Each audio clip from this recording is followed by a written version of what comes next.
제 어린 시절은 참 불우했습니다. 고등학교만 졸업하고 바로 서울로 올라와서 일을 시작해야 했습니다. 그러면서 저 혼자 머물 방 하나 구하려고 이곳저곳 돌아다녔지만 월세가 너무나도 비싸더라고요. 처음에는 친구네 집에서 며칠 신세를 졌지만 그것도 점점 미안하고 가진 돈은 없는데 어디로 가야 하나 고민이 정말 많았습니다.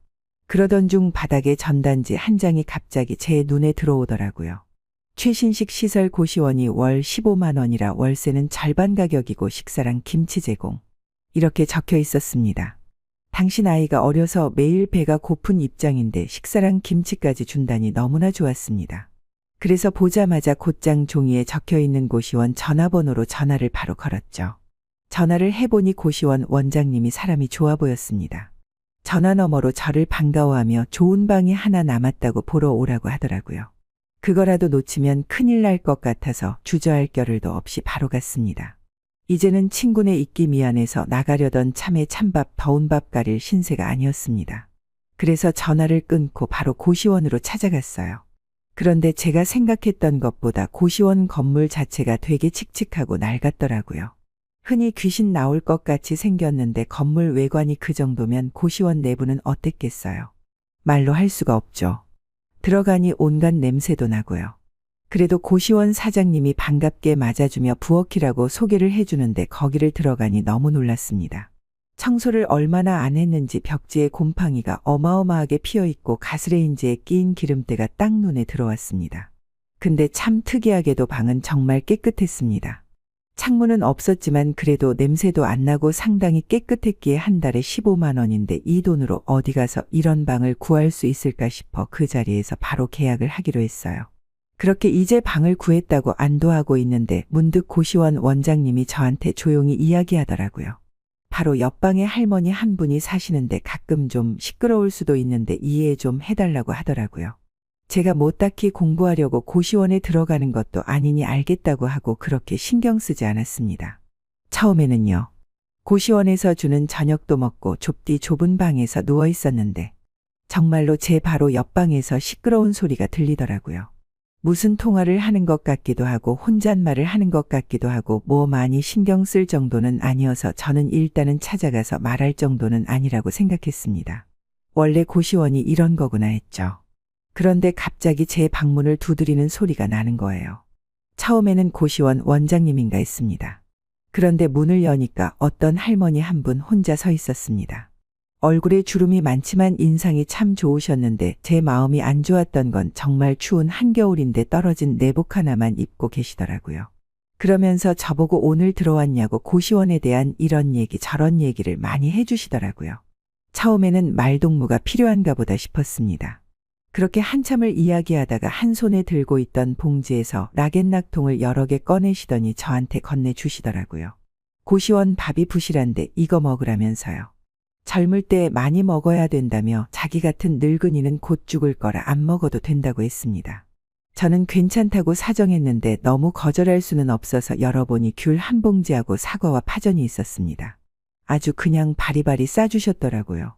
아무리 그래도 처음 뵙는 분인데 제가 또 어떻게 그걸 낼름 받아먹겠어요. 그래서 괜찮다고 할머니 드시라고 말씀드렸는데 사양 말고 계속 받으라고 그러셔서 더 거절하기 힘들어서 이제 반찬을 받았어요. 그리고 맛있게 잘 먹었습니다. 참 고맙기는 했습니다. 저도 돈 한 푼 한 푼이 부족한 때인데 가뭄의 단비 같았습니다. 게다가 또 주신 것들이 엄청 맛있었어요. 그런데 그 다음날 저녁에도 그 다음날 저녁에도 그 다다음날 저녁에도 할머니는 오셔서 저에게 먹을 것을 주셨습니다. 어느 날은 붕어빵, 약과, 수육 등 항상 저에게 손녀 같다고 음식을 주셨습니다. 너무 감사했죠. 그러다 하루는 제가 일을 마치고 제 방에 들어와서 침대에 누워 있었어요. 그런데 매번 비슷한 시간에 오시던 할머니가 한참이 지나도 안 오시는 거예요. 오늘은 할머니가 웬일로 안 오시지 하면서 저도 모르게 이제 할머니를 기다리고 있는 거예요. 일단 너무 힘들어서 그냥 누워있는데 옆방에서 소리가 들리더라고요. 그 할머니 방에서요. 훌쩍훌쩍 울면서 누군가한테 억울한 듯 하소연을 하는 소리가 들렸어요. 자세히 듣지는 못했지만 대충 이 엄마를 데리러 와주지 않겠니? 그런 말이 들렸습니다. 아마 할머니의 자식들이 아닐까 싶었어요. 지나가는 말로 할머니의 자식들이 있다고 들었거든요. 혼자 생각에 잠겼습니다. 물론 제가 뭐 참견할 일은 아닙니다만 자식이 있다면 어머니를 혼자 어떻게 이런 곳에 모셔놓을 수가 있을까? 이런 생각이 들었습니다. 뉴스에서만 듣던 현대판 고려장이 따로 없구나 싶었습니다. 마음이 씁쓸하기도 하고 워낙 방음이 안 돼서 소리가 잘 들리니 바람이나 쐬려고 밖에 나왔습니다. 밖에 나오니까 고시원 원장님이 담배를 피고 계시더라고요. 그래서 우연히 같이 잠깐 이야기를 하게 됐습니다. 그런데 고시 원장님이 대뜸 저에게 옆방 할머니가 시끄러워서 나왔냐고 묻더라고요. 그래서 저는 뭐 신경 쓸 정도는 아니라며 그냥 통화하시는 것 같다고 그렇게 대답을 했죠. 그러자 원장님이 조용하게 저만 알고 있으라고 이야기했습니다. 사실 할머니에게 아들이 한 명 있는데 원래는 같이 살았다. 그런데 며느리가 할머니가 냄새가 난다고 요양원에 보냈자고 그랬다는 겁니다.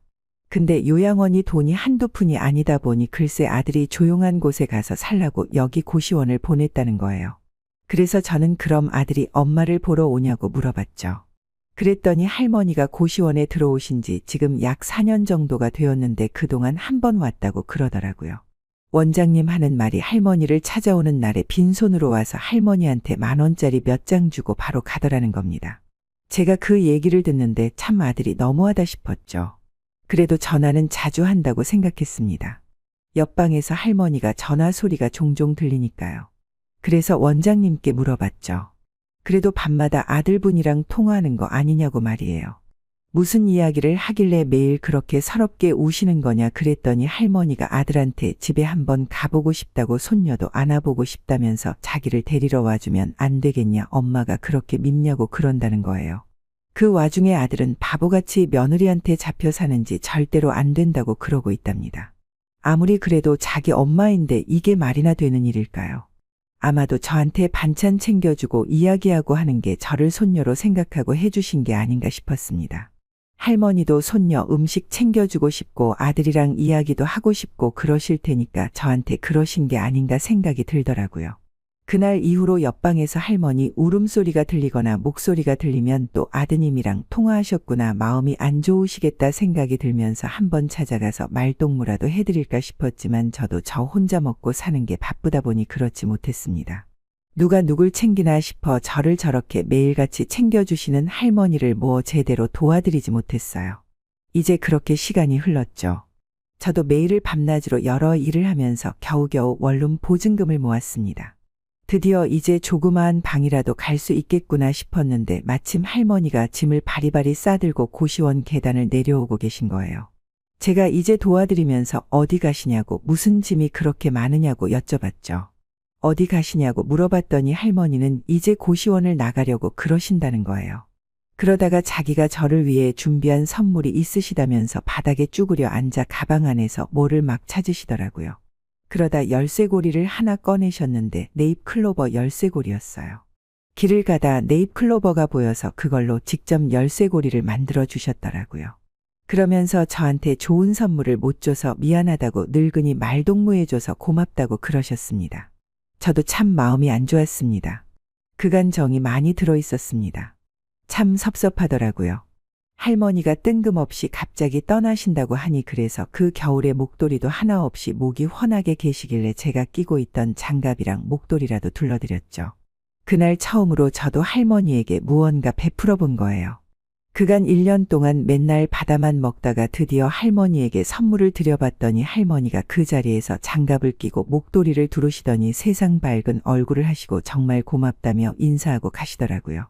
그 추운 겨울날 짐을 바리바리 싸들고 가시는 할머니 뒷모습을 보니까 참 마음도 측은하고 눈물도 날 것 같고 그래서 저는 빨리 고시원에 올라왔습니다. 이젠 할머니 방이 비었겠구나 생각하며 올라왔는데 창문으로 고시원 원장님이 할머니가 가는 길을 보고 있더라고요. 그래서 제가 물어봤죠. 할머니 이제 아드님 댁으로 가시는 거냐고 그랬더니 고시원장님이 허탈한 웃음을 지으시면서 할머니의 월세는 아들이 원래 보내왔는데 최근 1~3달 동안 안 보내오더라는 거예요. 그래서 고시원장님이 아들한테 전화를 했더니 며느리가 전화를 받아서 자기들도 이제 힘들어서 고시원비를 더 이상 내주기는 힘들다 그랬다는 거예요. 그럼 할머니를 어떡하냐 내보내라는 말이냐 했더니 며느리가 뭐 알아서 하라는 식으로 이야기를 했대요. 고시 원장님이 할머니에게 그럼 괜찮다고 그냥 지내셔도 된다고 말씀드렸는데 그 할머니 성격에 그냥 계셨겠어요. 미안해서 제 발로 나가신 거예요. 누군가에게 짐이 되기 싫으니까요. 참 가슴이 먹먹했습니다. 그러고 한 몇 달이 지나고 고시원에 그 할머니 아들이라는 사람이 찾아왔대요. 혹시 자기 엄마 여기 있냐고 엄마가 지금 연락이 안 된다고 아직 여기 계시냐고 그러다가 없다고 그랬더니 입구에 주저앉아 펑펑 울면서 자기가 지금까지 무슨 짓을 저지른지 모르겠다고 제발 좀 찾아주면 안 되냐고 펑펑 울었답니다. 그래서 고시 원장님이 그랬대요. 할머니 월세 몇만 원이 얼마나 한다고 돈 없다고 안 보내줄 땐 언제고 이제 와서 그렇게 울어봤자 무슨 소용이 있냐고요. 그렇게 불효해서 지금 후회하는 거 그거 모두 다 받아들이라고 말이에요. 아들은 한참을 울다가 조용히 일어나서 돌아갔습니다. 그런 일이 있고 얼마 뒤 저도 고시원을 나오게 되었습니다. 할머니는 잘 계실까요? 세월이 흘러 오랜만에 제가 살던 고시원 근처를 지나갈 일이 있어 지나가는데 아직 그 고시원이 있더라고요. 제가 머물던 방도 그대로겠죠. 근데 할머니는 안 계실 테고요. 문득 사는 게 지치고 힘들 때면 그 할머니 생각이 납니다. 혼자 무거운 짐을 들고 가시는 뒷모습이 왠지 모르게 슬프네요. 세월이 많이 흘렀지만 어딘가에서 잘 지내고 계시기를 진심으로 바랍니다. 제 이야기를 들어주셔서 정말 감사합니다.